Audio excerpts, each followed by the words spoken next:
Chapter 42. Why did Dad do that? It's the night before the championship and I'm in bed with the rumble of the TV coming up through the floorboards. But that's not what's keeping me awake.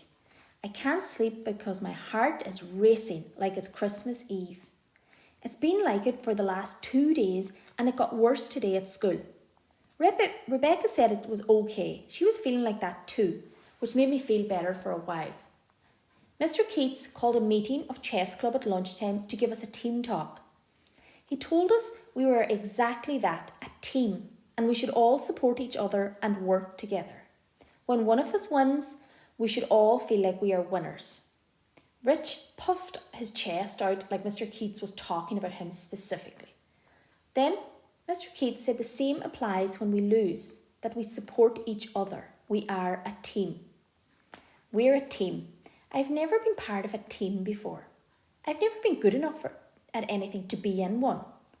I was reserve goalkeeper for my primary school once, but that was only because George Drummond had a dentist appointment. But now I am in a team. I can't stop thinking about it, and the thought of letting the rest of them down is making me nervous.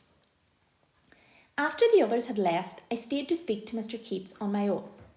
I told him about my nerves, how I wasn't confident and didn't want to let the others down. He said everyone else would be feeling the same, but that actually nerves were a good thing and that they would help me concentrate. All I had to do was remember how I played against Rich, and as soon as I made my first move, the nerves would go away. But I was nervous when I went scuba diving with Grandad, and jumping in the pool didn't make my nerves go away then. I roll over onto my side. The red power light on my computer flashes in my eyes. I played and won 2 games online when I got home from Grandad's tonight. He told me not to. He said all I had to do was rest. Sometimes rest is the brain's best exercise, he said. I wasn't sure what he meant by that. I sigh and look at my computer. Maybe I should have one more game online, just to give me more confidence.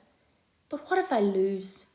Then I really won't be able to get out of the door in the morning. I pick up my phone and check my messages. Still nothing from Jake. We went to all our lessons together, but we didn't talk or mess around like we used to. I was so nervous about the tournament that I couldn't think of anything to say, and Jake still seemed a bit weird because I haven't been up the tree for ages. Rebecca told me that she thinks it's temporary, that me and Jake are such good friends that a game of chess won't get in the way. But I'm not so sure. I thought he'd be happy for me, now that I'm finally half good at something that he hasn't even been sitting with me at break. The landing light shines under my bedroom door. Then I hear Dad's heavy footsteps on the stairs. He'll be on his way to the bathroom for a shower. His shadow stops outside the door. Then I hear 2 gentle knocks. Felix, he whispers. I put my phone back on the table. Felix, are you awake? The door opens slowly and Dad peers round. Yes, I say. He walks in and crouches down beside me. My laptop light flashes against his face. I've hardly seen you all week, he whispers. I just want to wish you luck for tomorrow. Thanks, Dad, I smile, but I'm so nervous. Of course you are. I would be too, but you'll be fine. Trust me. He put his hands on my side of my head. I bet that's what your Grandad said too. No, well, he did, but the last thing he said was that I should keep my mind as clear as the sky and my head as calm as the sea. Dad laughs. I'm not sure I've ever heard him say anything like that, he says. But listen, you'll be fine.